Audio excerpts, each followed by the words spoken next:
And then the next cornerstone, community. So important in terms of the United States of America. That's the reason that we were able to flourish the way we did, because of all those small neighborhoods out in the southern corner of Texas and the northern corner of Iowa and New Hampshire, little communities where people with different skills worked together to create what they needed for their communities to flourish and to grow. And all of those communities began to coalesce, and we developed the kind of strength, the kind of productivity that is seen only in a place like America. And everybody contributes. You know, there are some who don't realize, for instance, the contributions of the African American community. And that's something that I think has been really demonstrated in some of the new textbooks. There's Black History 365 that just came out. Very good textbook. But you see so many of the young black men, young black boys incarcerated and in situations that are horrible because they have family structures where there's no father figure. There's no authority figure. And they end up in jail in the penal system or dead. The most common cause of death in young black men is homicide. You know, that makes no sense. And how did it happen? And what can we do about it? It happened because of the breakdown in the family structure and departure from faith and from God, the things that were the solid foundations. But anybody could take that young man when he's 6 years old. I don't care what your race is. You could walk down the streets of Dallas, Texas, and you could give him a black history lesson that he'd never forget. You could start out by pointing to his shoes and say it was Jan Matzliger, a black man who invented the automatic shoe lasting machine, which revolutionized the shoe industry throughout the world. And he steps on that clean street, and you tell him, what did you say? Charles Brooks. Oh.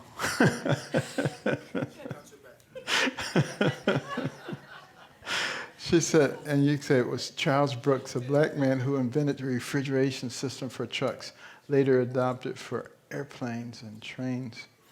And then it comes to a stop at the red light, and you tell him it was Garrett Morgan, a black man who invented the traffic light. And you can tell how he also invented the gas mask, saved lots of lives during the war. You talk about the war, you talk about Henrietta Bradbury, a black woman who invented the underwater cannon and made it possible to launch torpedoes from submarines. And then you see a beautiful black woman walking down the street. A black man did not invent her, but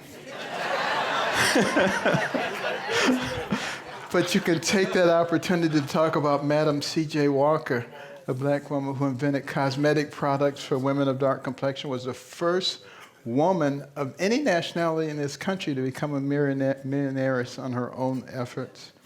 And then you'll walk past the hospital, Charles Drew, and the contributions to blood banking, blood plasma understanding. And you go, operating room, Daniel Hale Williams, a black surgeon, the first open heart surgery successful in the world. And you look up at the surgical light, Thomas Edison. You didn't know he was black, did you? Well, he wasn't. But his right-hand man, Lewis Latimer, was. It was Lewis Latimer who came up with the filament that made the light bulb work for more than 2 or 3 days, invented the electric lamp, incandescent lighting, diagrammed the telephone for Alexander Graham Bell, was a tremendous inventor in his own right. Most people have never even heard of him. You walk past the railroad tracks, Andrew Beard, the automatic railroad car coupler spurred on the Industrial Revolution. Elijah McCoy, the automatic locomotive lubricating system. In fact, Elijah McCoy had so many inventions, people would say, is that a McCoy? Is that the real McCoy? You got people like David Duke talking about the real McCoy don't even know who he's paying homage to. And, but, the fact of the matter is, those were tremendous contributions, and I'm just barely touching the surface. But here's the coolest part. I can take that same walk down the street for virtually any nationality in this country and point out tremendous contributions that were made. That's why we're called the United States of America, and we should not let anybody destroy that for us.